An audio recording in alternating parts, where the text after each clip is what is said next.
Hey guys, it's Wahima, but just call me Wah. Melanated! Welcome to another episode of my recap / review of 90 Day Fiancé, Happily Ever After. This is season 3, episode 5, The Blame Game. Okay, so this episode is actually a really good episode. So the first couple we're gonna start with is Pao and Russ. Alright, so in this episode, they're in Bogota and they're meeting with Juan, where Russ and Ron get into an argument in the bar. They leave the bar and Pao is mad at Russ because Russ started the mess with Juan. Let's be real serious about this. Pao tried to set up a situation where, again, Gretchen, it's not gonna happen, where Russ and Juan get together and try to make amends. The first thing Russ says to Juan when he gets there is, "Don't act up, we're here for Pao." That's aggressive. And I don't care what Russ thinks, that is aggressive. Here's the deal. Russ was wrong for doing that. But I also think that Pao, like her insistence that he recognized how he was wrong in that situation was just ridiculous. Like, he's never gonna admit that he's wrong. He feels threatened by Juan. He feels like Juan has overstepped boundaries, which is true. Juan has overstepped boundaries. Juan has done the most. But if Russ really just wanted to have a really chill time, he wouldn't have said anything, but he tried to buck up and come at Juan. And Juan was like, no, I'm sorry. No, it's not happening. You know, middle finger to the brow, all that. And so Pao's put in this position. She's very mad. She's having an argument with Russ. They're in the car trying to go home after Russ and Juan almost got into a fight where Pao is like, calm down. And Russ is just not. Like, he just really wants to fight Juan. And I'm just like, you're trying to fight the wrong person. Like, you look like a real wimp trying to beat up Juan. Just like, keep it moving. That's in my opinion. He looks like a wimp trying to fight Juan. And they're in the car and Russ tells Pao to shut up, and I was over it from then on. Like, I get that couples talk to each other different kinds of way, and in fact, Pao later on tells Russ to shut up, but there's just something about that like, him telling her to shut up like that really turned me off because, you know, I do think that Russ perpetrated it by saying that comment to Juan as though he didn't think that that was going to be fighting words. I mean, it totally was. So they get back to the hotel, they're arguing. Russ is trying to put his foot down with a shaky voice. I don't buy any of it. I know he's really upset, but he like started talking about her being a fiery Colombian and all this ish. And we all know that Pao is too fiery for Russ. Russ shouldn't let his insecurity about the fact that Pao is a strong, fiery woman, like, get the best of him. He married who he married, and he's just gonna have to deal with it, period. He's clearly a beta male or a delta male. You know what I'm saying? He's not an alpha male. Pao's usually dating alpha males, and Russ is not that. Okay, so that's it for them. The next couple that we're going to talk about that wasn't all that interesting is that we're going to talk about Chantelle and Pedro. Okay, so they're packing up, leaving the cabin. They get into the van.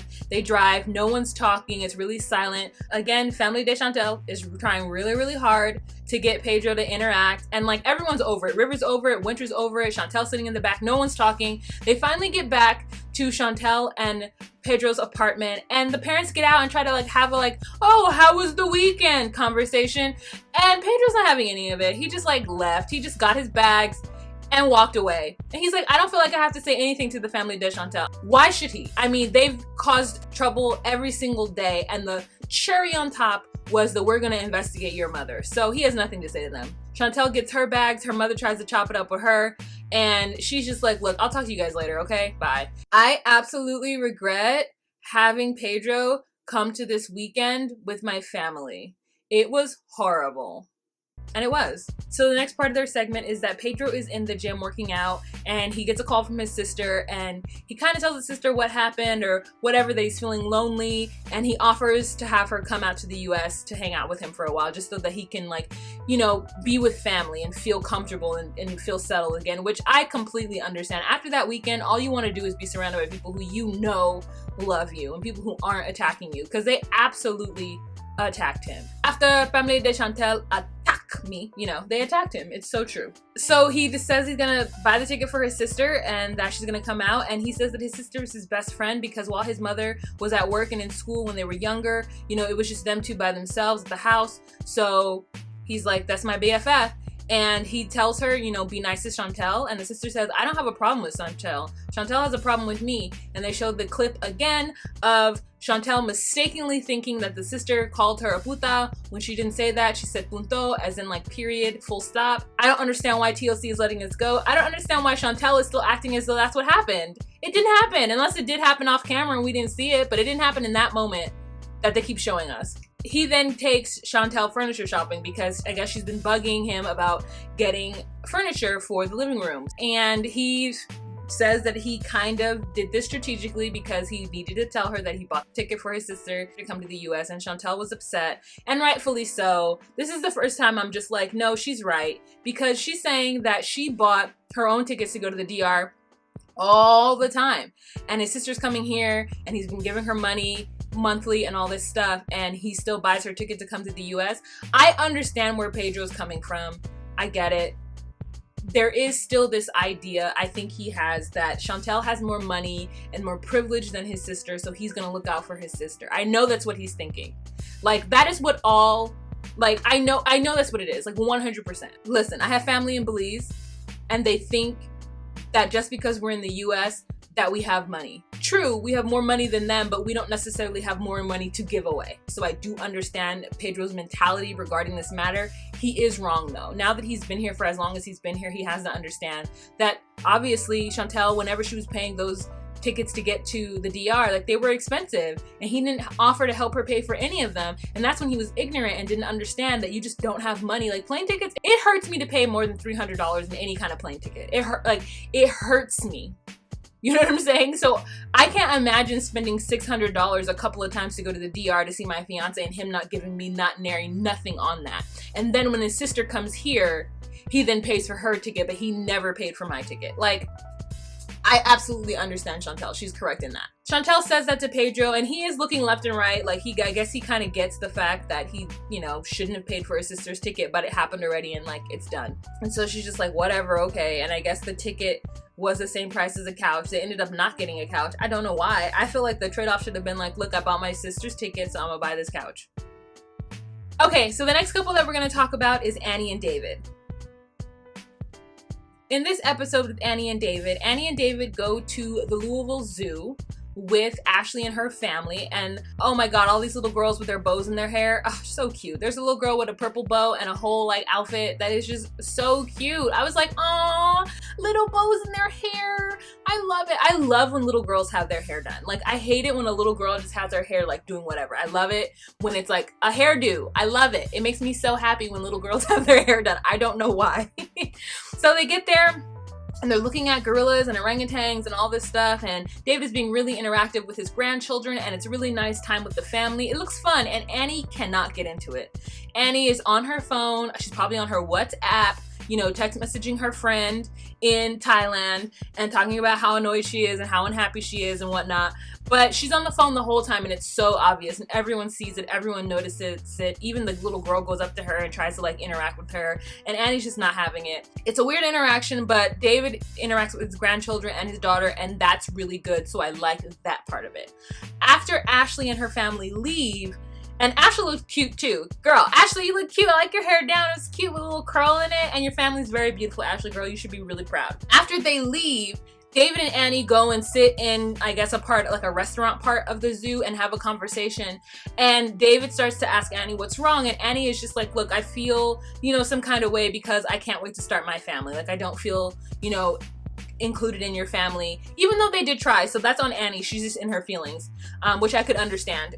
This is a bout of loneliness for her. David is like, well, you know, eventually we will have a family. And Annie is just like, I don't want to talk about it. There's no reason to keep talking about it. We can't talk about us having a family until you get the vasectomy. You can't get the vasectomy until you have enough money to do it. You don't have enough money to do it until you find a job. And right now you don't have a job. So like, everything that you're saying right now is BS. Like, she does not want to talk about it, and I feel her. Until all of these things happen to where talking about having a family is actually viable, there's no reason to talk about it. It just makes her sad, and it makes her unhappy, and she doesn't want to do it. Let's just focus on where we are right now. And she even said in her confessionals that she believes that David does want to do all these things for her, but like, can he? Will he ever have the money to? And in fact, David doesn't want to have kids. He said it in the confessional. He said, does he want to change diapers again? No, but he will for Annie. Did she marry the wrong American? Perhaps. Did she make the wrong choices? It's a definite factor. And I'm just like, yeah, you did. You know, I knew she made the wrong choice from the very beginning when he said he didn't have a job here and he was living off of Chris. But Annie, there was no way for her to know that. This was a once-in-a-lifetime opportunity for her to marry a foreigner and go on to the United States and live her life, and it's not all that it's cracked up to be. So I feel her. Okay, so the next couple that we are going to move on to is Molly and Luis. And Molly girl, I feel for you. She's really sad.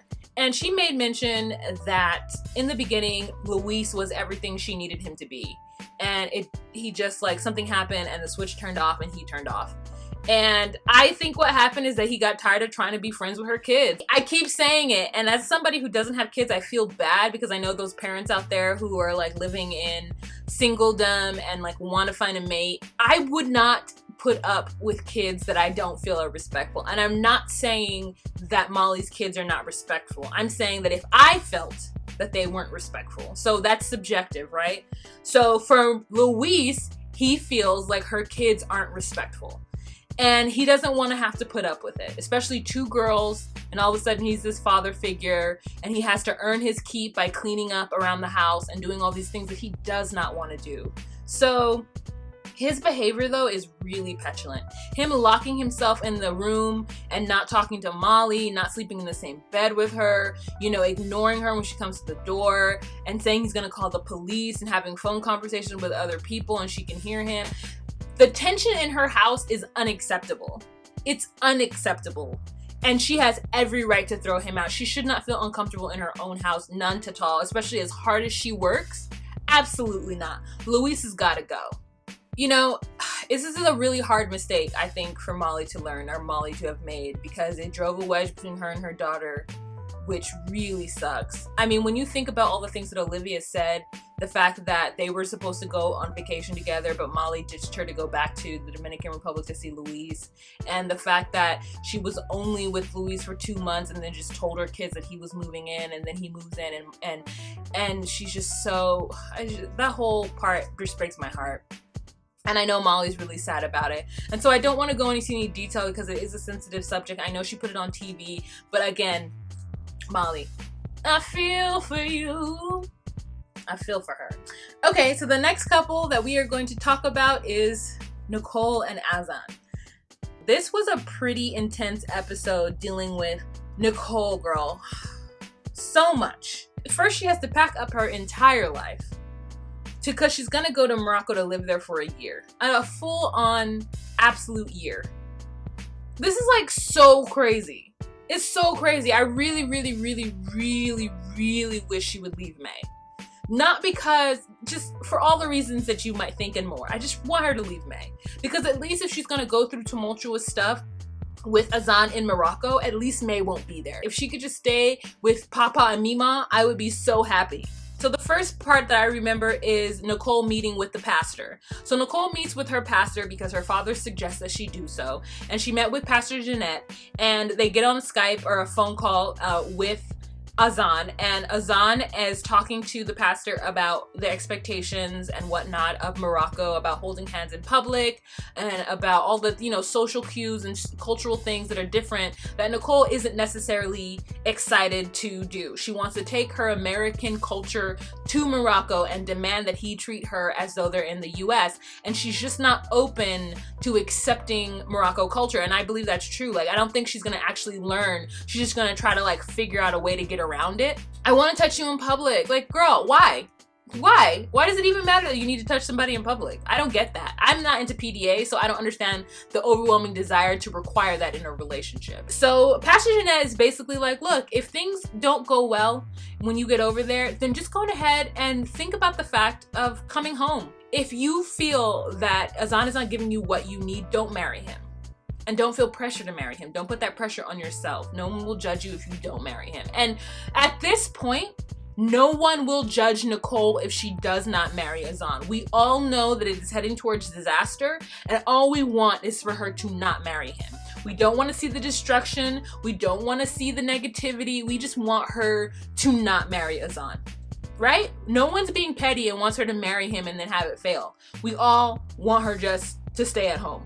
The next scene, she goes and she picks up her dress after it's had the corset put inside of it. This dress that is wholly inappropriate for a Moroccan style wedding. Like, it's just, I mean, those of you who were saying there's a difference between a Moroccan wedding and a Muslim wedding, like, I knew that, and I'm sorry if it made it seem like I didn't think it was the same thing. I just assumed that when they got there, his family would force a Muslim wedding because his family is Muslim. Azan came here, they wouldn't let him have a Muslim wedding. Like, they would make him have a Christian wedding. So, like, that's what I would assume. And in fact, I honestly think that Nicole would look so beautiful in a Moroccan style wedding. It doesn't have to be Muslim, but a Moroccan style with, I mean, I'm just obsessed with it. I'm trying to figure out how I can, like, beautiful. I think she would look cuter in a Moroccan style wedding dress. Like, period. And this dress, she's trying it on. I mean, her, again, overfloweth. She looks uncomfortable, and baby girl starts to cry. She starts to have a panic attack when she's in this dress because she knows that this is wrong. Her mother even tells her, your body is telling you that this entire situation is wrong. And this is before she even found out about the audio clips. Girl, so she's with her homegirl Jenny, and she's just crying. The people there are like, what do? We don't know how to help her. You know, TLC's not offering any aid. Girl's just standing there crying. Like, so the next scene she's packing. Robert Lee's helping her pack. She's like, she's like, who am I kidding? Why did I put workout clothes in here? Let me take this out. I'm just like, put it in there just in case, girl. You don't know. You don't ever know. You don't ever know. Always take some workout clothes. You don't never know.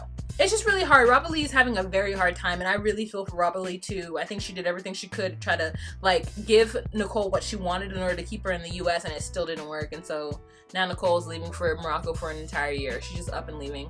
She has a conversation with her brother. Unky Thomas comes over to hang out with May. Unky Thomas talks about how sad he's gonna be if May forgets him when she comes back to the US, and I'm just like, oh my god, I would be so sad if my nephew forgot me too. I don't see him for a week, and he acts brand new when I see him, so I'm like, oh my god, that sucks. And then they also make a joke about how Azan, when he's around their dad, is not going to be able to, you know, feign not having internet service in order to dodge questions. So they do make a joke about that. So I do think Thomas and Nicole have a really cute relationship, and they're able to laugh about Azan in that way of him hiding from her, saying that the internet's not working in Morocco and all this stuff. So they have a good moment. And it just makes me sad. And he's like, I don't have a passport. I'm not coming to Morocco. I'm like, Thomas, you know you can get a passport, bruh? You could get one in 90 days. Less than that, I think. But you could get a passport. So if you did want to go to your sister's wedding, you could. So after that, while Nicole is in her confessionals filming with the producers, she gets a text message from one of her friends saying that there's audio of Azan talking to another girl saying that he wants to kiss her and that he can't wait to see her and he wants to know what she dreamt about or something like that. And Nicole rushes off to the bathroom and calls Azan. He answers and he just feeds her just so much BS. So much caca. You know what I'm saying? And she takes it all in and she goes, I believe him and we're gonna work on it when we get there. And then I realized the depth. She has evidence that he's cheating and she's just like, she does not care and she says, I'm just gonna go forward with this. And I'm just like, damn. She hasn't told Robert Lee. Robert Lee is taking her to the airport and she's having another like almost panic attack in the car going to the airport. And she tells her mom and her mom is like, that's your body telling you. And she's just like, stop saying that. And then she's in the airport and Azan calls her because she didn't send enough money. And she's like, I gotta pay for my baggage. It's a lot. And he's like, well, you didn't tell me. And she's just like, okay, babe, we can't have this conversation right now. You know, I'm with my mom. This is not the place. So I have to get my bags there, so I can't send you the money. How much savings does she have is what I want to know. She works at Starbucks. How much savings does Nicole have? Everyone's like, she spent and sent him thousands of dollars. I'm like, how does she have thousands of dollars? I don't have thousands of dollars. What did Nicole do? Some income tax refund checks? She sending him her refund checks? Okay, is that it? I think I talked about all the couples. Oh, Jorge and Anfisa. Jorge is a straight up liar.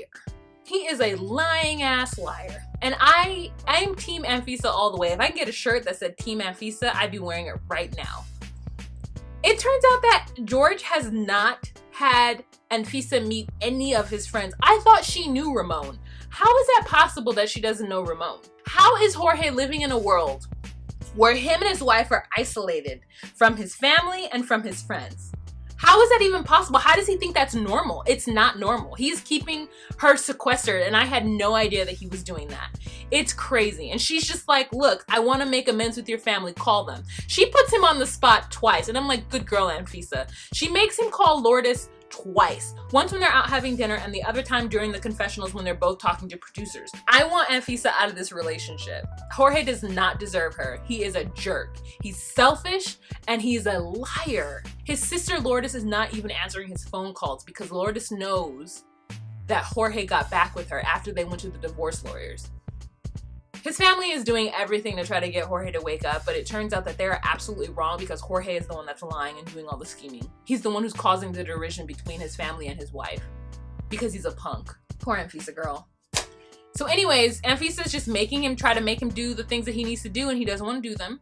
You know, he's looking all awkward and really hoping that Lourdes doesn't answer, and Lourdes doesn't. Anfisa wants Jorge to have an honest conversation with his family about the state of their relationship and what's going on, and he won't do it because he knows he's already spun a tale of lies that makes him look like the victim and makes Anfisa look like this great aggressor, and she is not that. So then the next scene we have with them is Anfisa sitting at the house waiting for him to come home. He comes in and says that he's gonna go hang out with Ramon, and she's just like, why was I not invited with this? I'm not invited. And he's like, oh, I didn't think you'd want to come. I want to keep my friends separate. And then she's just like, why wouldn't I want to come? Like, I haven't met any of your friends. And he's just like, oh, I don't know. So they go to meet with Ramon.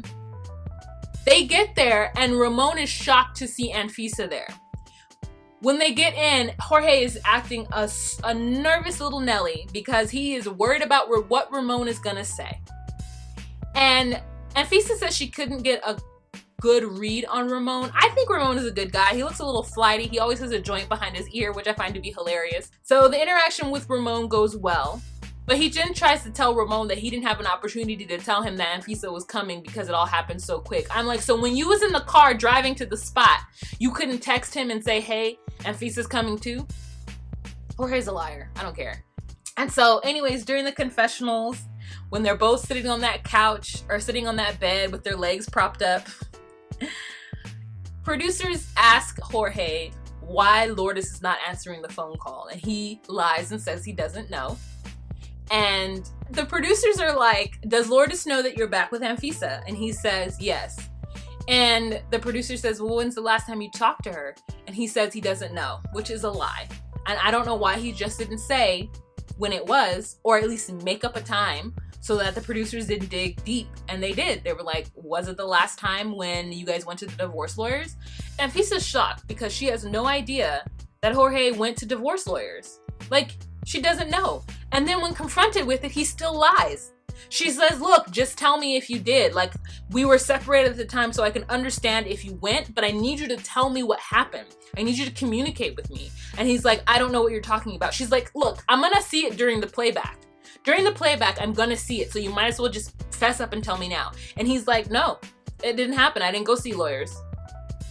I don't know what you're talking about. I'm like, Jorge, she's gonna see it. We all saw it. You went to the divorce lawyers with Lourdes. And he just won't admit it. Like, how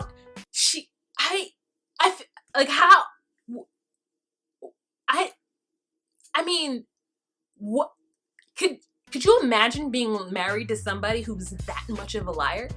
She starts to cry because he won't just admit that he did this. He did it because they were separated. So it's not like the action of it is the worst part. The part is that he lied about it. He omitted the fact that he did that. And then when confronted with it, continued to deny and lie. You went to lawyers talking about getting a divorce from me. No, I didn't. Why would they say that? I don't know why they would say that. Mentiroso. I mean, mentiroso. Like, so bad. He looks her dead in her face and says, I did not go to the lawyers to get a talk about divorce. Dead in her face. Like, she needs to get a divorce from him. His lying is like pathological. Anfisa girl, you in danger. So anyways, that is the end of that, girl. That is the end of this episode. That's all I'm going to talk about. This was crazy. I tried to make this a really short review and I just couldn't. It's too much. It's too much. It's too much. You know what I'm saying? It's too much. I'm tired of the family de Chantelle. I'm tired of Jorge. You know, I'm tired of Juan. I'm tired of Russ. I'm tired of all these people, okay?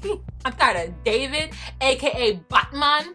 Oh my God. All right, you guys, let's have a conversation down below. Let me know what you thought of this episode. It was a hot mess and I'm here for it. So I don't know how many episodes are left, but I'm waiting for this conclusion with bated breath, like waiting.